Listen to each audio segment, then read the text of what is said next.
Hi guys, Medie here. Welcome to my YouTube channel where I review African literature. Today I'm going to be talking about these books which I read in the month of January. I know I'm a bit behind, but I'm pretty proud of myself. This is the first time I've read so many books in 1 month, and I can't wait to talk about them. And if you guys have read them and you want to talk about them, by all means contact me. I'll leave my social media information below so you guys can, we can talk about it, because I like talking about all things African literature.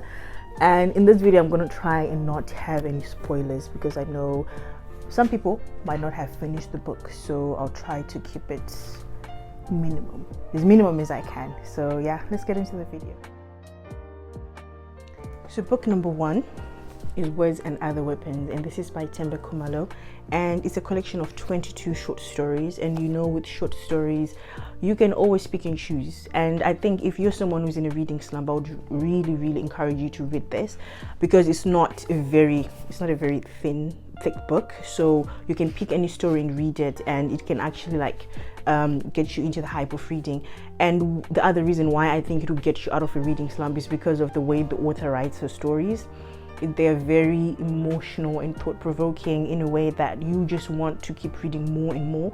And I have a few favorites myself. I like the third party, which focuses on ailment and how that disrupts a couple who had just recently got married, and then they had to accommodate this third party into their marriage.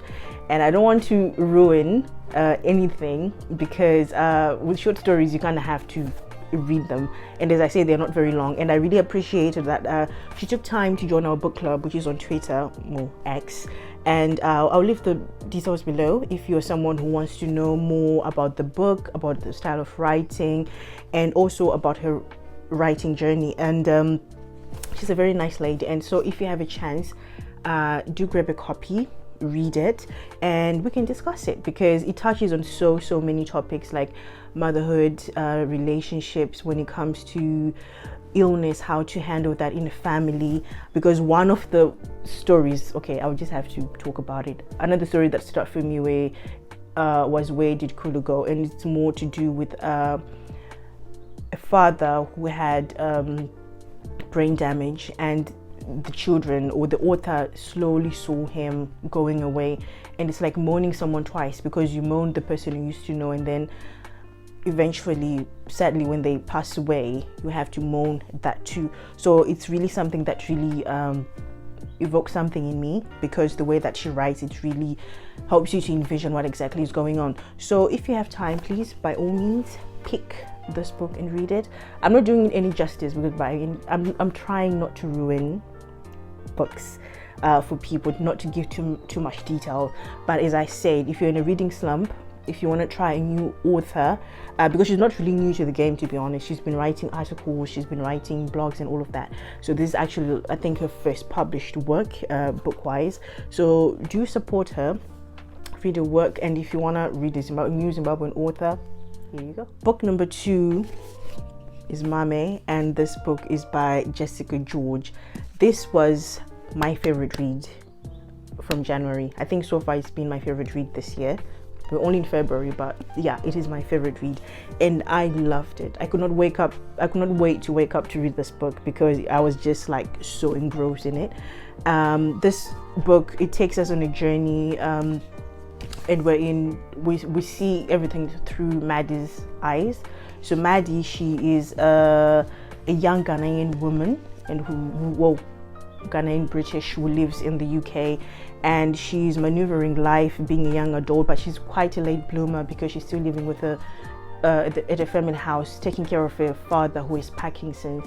And what this book, it's quite heavy, but it's such a lovely read, because you kind of see how she maneuvered being a late bloomer, having a real boyfriend for the first time, living by herself, getting to do things by herself, managing grief, grief from someone who's very close for the first time, managing finances, work. It's like real time, what most of us are going through at this point in time. And myself, being a late bloomer in some areas in life, I really resonated with this book. and I really encourage people to read it. If you want, this is another book that will get you out of a reading slump, because it was just amazing, and it really broke my heart when I finished it, because the last chapter was one of my favorite chapters. Once you got her happy ending, in a way, I really loved how this book was tied up at the end, and I would really encourage it. And I think I'm terrible at giving book reviews where I don't spoil things for people, but I'm trying my best not to spoil it, because I know how annoying it is when you're in the middle of reading the book and you're just trying to find out what happens in the book, because I do that a lot. When I'm reading a book, I will start watching videos about the book, about the author, trying to understand and know so many things. So I'm trying not to give you any spoilers, but what I'm telling you is it has a great ending, and you definitely picked the right book if you've picked it. If not, you need to pick this book, especially for like young women. I think most of us will resonate with this book, you know, having to maneuver life, especially with a very challenging mother. I think she's one of the worst mothers in African literature. She's not the worst. I'm currently reading Tomorrow I Become a Woman, and I think Uju's mother is the worst mother in African literature. All the books I've read, I've never seen a mother like that. And I haven't finished it. I'm in the middle of the book, and already she's won the crown of worst mother. And I really appreciate authors who write Black women in different ways, because I think as African women, we portray our mothers as, you know, the epitome of everything. But it was quite refreshing to see mothers also being portrayed in a different light, because they are mothers like that. They are mothers who hate their daughters. They are mothers who just want who are more concerned about what people will say about them and not what is happening in their children's lives.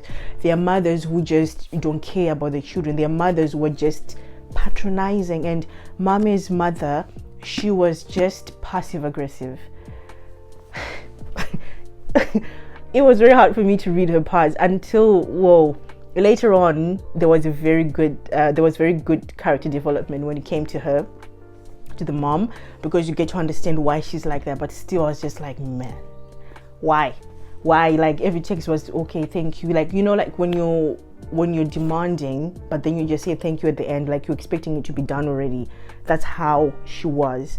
She would just be like, oh yeah, we need money for this, make sure that you pay it by this day, thank you. You didn't even ask if I can pay.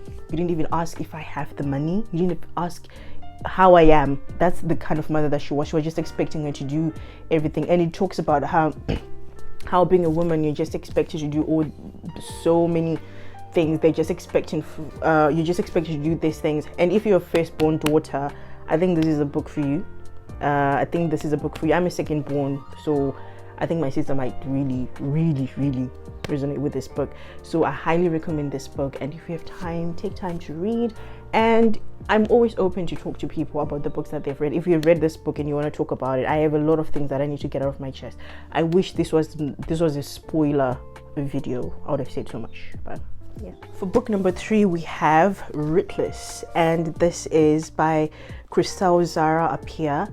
And this is actually a slow burn in the middle for me. Like, I found myself dragging. Anyway, before I get to that, I'll just read you guys the synopsis. So it focuses on teenagers Appiah and Sam, first met in London in the 1990s. Years later, the best friends are married. Their love story couldn't seem more perfect. But Sam wants to start a family, while Appiah wants to be free to focus on her dreams. Then an unplanned pregnancy forces them to confront just how radically different they want their lives to be. Now Appiah and Sam must discover if what they really want is still each other. So Krystle Zara, she's a British Ghanaian, and I've been really enjoying books by British Ghanaian. I think now I'm getting more into Black British books, and I'm really having fun. So this book, as I said before, in the middle I found it dragging. It was just a slow burn. I was just like, oh my gosh. And then it picks up, like as time goes, it kind of picks up. So some of the themes in the book that really stood out for me were young love and how love sometimes can be complex, because they were very young, they were teenagers together in high school, and they had chemistry, but they just couldn't be together because the other one was with someone, and then maybe it wasn't the right time for both of them. Someone was going through something. I remember there was a point when they really had this chemistry and they wanted to be together, but then it just wasn't the right time. Sam had a girlfriend, and then Appiah was going through something with school, and then you also see how they're mature to be different people. And I really liked Appiah because she wasn't like the good girl, because at first when I read it I was just like, she kind of seems timid, but she wasn't. She actually wasn't a timid character, which I really liked because she was quite complex herself. And it also focuses on how when people get married, I'm not married, but to talk about everything. Do you want to have kids? How many kids do you want? How are you going to take care of the kids? How present are you going to be? I know most people focus on the whole 50-50 when it comes to finances, but also how much are you going to be contributing towards house chores and everything, because I think that's something that's really overlooked, because that itself is something that should be included when you're talking about, like, do you prefer ironing to washing, those kind of things. So I think with them the main thing was kids. With Appiah, she was a bit awkward when it came to kids. There are women who want kids, there are women who do not want, and the choice is yours. It doesn't mean you're any less of a woman. And I think that was part of the center of this book. It was focusing on how Appiah was maneuvering about what it means being a woman, the definition of being a woman, because I know, especially in African households, if you don't want kids, or if you don't have a kid, you're seen as less than or radical feminist. So with Appiah, we see how when her younger sister, she had a child, and she was very awkward when she was holding the child, and she kind of realized then that she wasn't really into motherhood. Then she gets to have a baby, and then it was hell for her, mostly because of postpartum depression. And I think that's something that really rocked her world. She loved the child, but it's really something that really shook her. And how Sam, when she got pregnant, promised all these things, I'll be there, I'll be doing this and this and this, but then when the time came, my guy wasn't there. It's not that he was a deadbeat, he wasn't. He was present, physically present, but then emotionally, mentally, he wasn't there to assist his wife. And then comes like family, what they say, their thoughts. Her mom was another one. Appiah's mom was another mother who was just a little bit too much, in my opinion. There were moments when she was just like, it's all about marriage. And mostly not with Rootless and Tomorrow I Become a Woman, I'm seeing like this pattern of mothers who are just more concerned about marriage. They don't really want to hear the side of the story of the woman's side of the story, because it's almost, women, they're emotional and all of that. But she was going through postpartum depression, and she was also, trying to figure out who she was. She got pregnant when her career was just kicking off, so she was also thinking about that, and all of that. So that was one of the major topics. And also how love just doesn't focus on emotions. There's so much that goes into it. Evident when she has the baby, and then she's struggling, and then the guy, he piles on more on top, and then he's very, the double standards of like when a father does something and then when a mother does something, like there's a point when they do something almost similar, but it's more detrimental when it comes to Appiah, the woman, than it is to Sam, the man. So you kind of see those double standards in how women are held by society when it comes to motherhood, what's expected. But if it's a man who's doing the same, it's like, oh my gosh, you're such a great father. It's whack. Honestly, it really is whack. So this book, the other thing that really, but something that really annoyed me was the ending. I'm sorry, what kind of ending was this? I'm really mad about that ending, because I was just like, when I finished, I was just like, what was the point? But it's more in a intriguing way, so keep reading it. and then let me know what you think about the ending, because I'm still fuming. I was livid when I read it, and so many people were saying the same thing. My other book friends, they were like, what kind of ending was that? But apparently the author actually wanted that to be the ending. So okay. Book number 4, it was Butter Honey Pig Bread, and this was probably my second favorite book from January. So the book focuses on motherhood, on sisterhood, queerness, relationships, cooking, which I think this book makes also a very amazing cookbook. And it focuses on 3 women, a mother and her twins. And the mother, she's an Obanje. I hope I'm pronouncing that correctly. So it's more of like a spiritual, let me read the synopsis before I mess this up.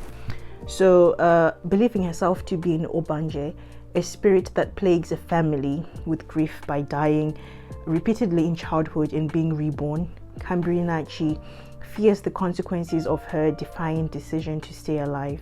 Her worst fears come true when Kehinde, her daughter, experiences a devastating childhood trauma that fractures the family in seemingly irreversible ways. Kehinde moves away to Montreal to heal and build a life for her own. Taye, the other twin, flees to London and attempts to numb her guilt and loneliness with reckless hedonism. After more than a decade apart, Taye and Kehinde return home to visit their mother in Lagos, where the 3 women must address the wounds of the past if they are to reconcile and move forward. So this book, as I said before, it focuses on womanhood, and I really enjoyed this book. At first I couldn't really get into it as soon as I started because I was a bit confused until I really got into the rhythm of it. Then I was like, okay, now I understand what was going on. So the book is in 3rd person for the 2 characters, Khumalo and Taye. But with Kehinde, I think because what happened in the book affected her personally, or directly, personally, yeah. She's the only character in 1st person. So she tells the person in the iPhone. As in with the others, it's more like the author was narrating the story. And I appreciated how it focused on, siblings, their relationships, and how sometimes they drift apart because of things unsaid. Because with Taye, with what happened to Kehinde, she was present, but because she was a child, she was traumatized. She couldn't move or do anything to defend her sister. And we get to understand how it happened and how, she tried her best to be there for her sister, but because the sister was so hurt, Kehinde was so hurt with what happened, she did not want to hear anything. She didn't want anything to do with anyone, her mother, her sister, or anyone. She literally shut everyone out, understandably, because of what had happened to her. And the mother, besides that, she was also struggling with, being in Obanje, and that took a toll because she was in between the physical and the spiritual, and she was just trying to save her family. She saved her father, she saved her husband, but the consequences, they were detrimental. And it takes you through those motions, trying to understand what the other woman was going through, what made her become who she was, and all of that. And it also focuses on things like body dysmorphia, drug use. And one of my favorite characters, I think my main favorite characters in the book was Timmy. I loved Timmy. And he's also going through, being a Christian, but then being queer, and how his mother was reacting to that because he was an only child and he was like a rainbow baby, or an only child, and her mother adored and had major expectations, but then he was not able to meet those expectations because him being queer, to her it was more like, what's wrong with you? So it also focuses on that, and it explores other topics which comes with like women when we're also emotionally unavailable, how exactly we react. And that is more evident with Taye, how she was handling relationships because she was running away from her emotions and what had happened. She was just like drinking, doing drugs, having sex. It was just a cycle, and she just didn't want to be in touch with her emotions. And when she did, she would physically get sick when she tried to like face her emotions. And then we see with Kehinde, she had amazing men in her life, and I loved how it portrayed men. This book really gave me a positive insight when it came to loving men. All the men in this book except the uncle, whatever his name was, they were just amazing. I fell in love with all of them. They were just gentle, loving, attentive, you know. And it's very rare when it comes to African literature to find men who are just, you know, obsessed with you, in love with you, gentle with you. They just love you. And I really enjoyed reading that, and I think that's something that really, you know, encouraged me to keep going. Because when I read this, I just I started with Butter Honey Pig Bread before I got into any other book, so it got me out of the slump that I've been in for the last, I don't know, months, years. So it was very refreshing to read those kind of men. And also I think another book which I read which has very amazing men was An Amazing Man. One was Maame. Sam, the last guy she was with, he was, oh my gosh. But yeah, he was an amazing guy, and it was very refreshing to read men who are just loving and all of that, and also seeing how women are complex. We're not a monolith. We all come in different shapes and sizes with different temperaments, you know, and all of that. So I really enjoyed how the three characters, they were not similar. They didn't have like any you would pick that this is Kehinde, this is Tai. As much as they were identical, they were very different, and I really appreciated that. So if you have time, this is not very much of a thick book, but I think you have to get into it when you're concentrating, okay? And I'm not saying it's a hard book to read. It's not even a hard book to read at all, but it's just once you have to pay attention to what you're reading, and it's not not hard to pay attention anyway. So yeah, if you've read it and you want to talk about it, I'm free to talk about it. Last but not least, we have Nightbloom, and this is by Peace Adzo Medie, and she's the author of His Only Wife.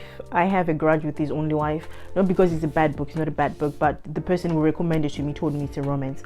That book is far from romance, so I still have a grudge with that book. But I did love this one. As soon as I saw it, I could not wait to have it, because I'm one of those people, once I love an author, I love them for life. I have to read every book that they write. So I loved His Only Wife for different reasons, because it was such an eye-opening storyline. And then Nightbloom is quite different from that, because this one focuses on sisterhood, friendship, and it also explored how miscommunication can be detrimental when it comes to amazing relationships. Because in this book, let me read the synopsis. Growing up in the same Ghanaian town, Selassie and Akofa are more than just cousins. They are best friends. The girls share everything, whispered late night conversations, dreams for the future, and secrets. But as they enter the teens, Selassie begins to change, constructing a wall around herself designed to keep everyone away.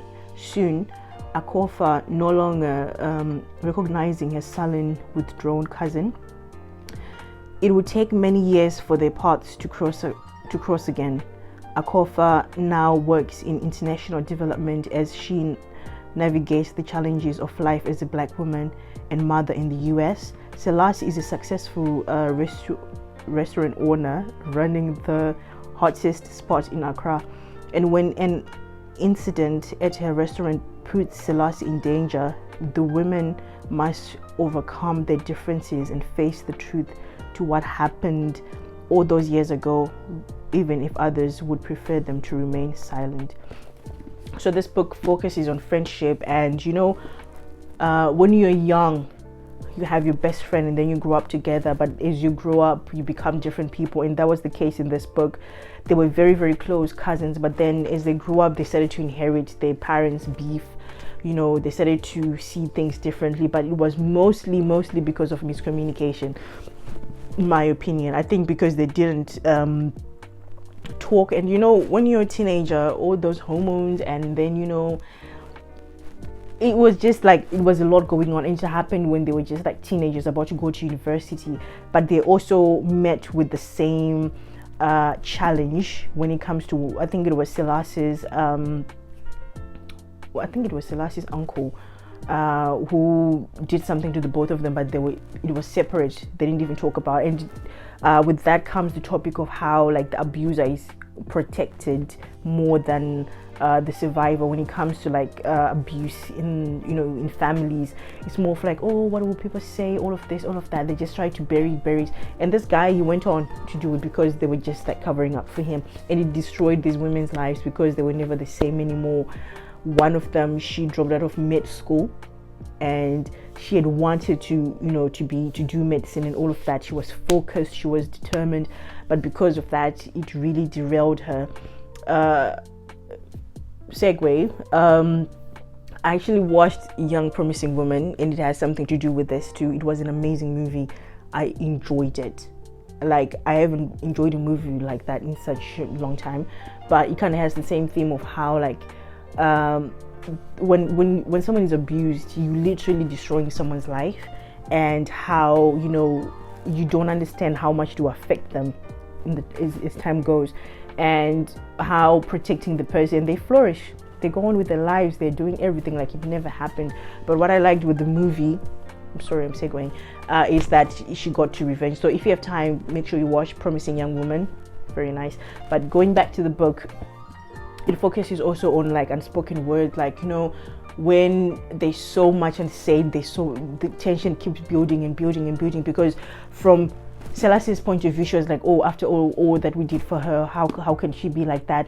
But then on Akofa's side, she was actually abused in that house, but Selassie could not see it because she was like, well, we grew up in the same house, we sent you to school and all of that. But the reality in Akofa's life was completely different, because how Selassie's mother was handling her. So it was they were both in the same house, but they have different realities, and that subjected them being completely two different people.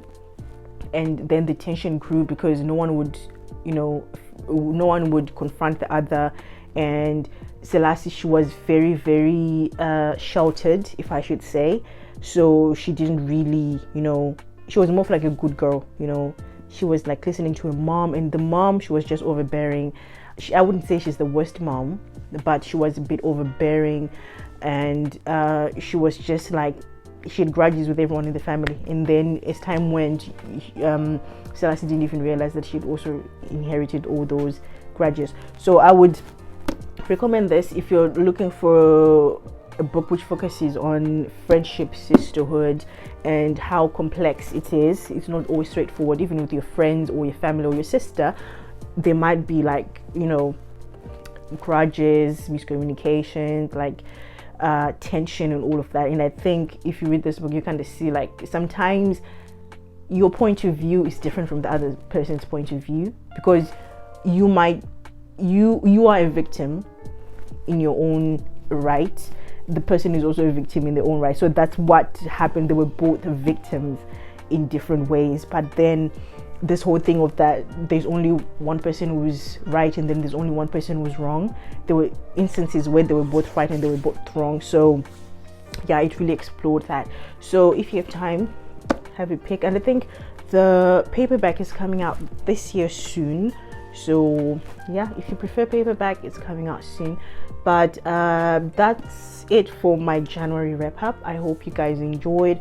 It's been a while since I've been in front of the camera, so I'm a bit like, but I have this episode anyway. I think if you watch my videos, you're used to this, but I'm gonna try and be more serious and be more professional. But thank you so much for watching my video, and I hope you have an amazing day.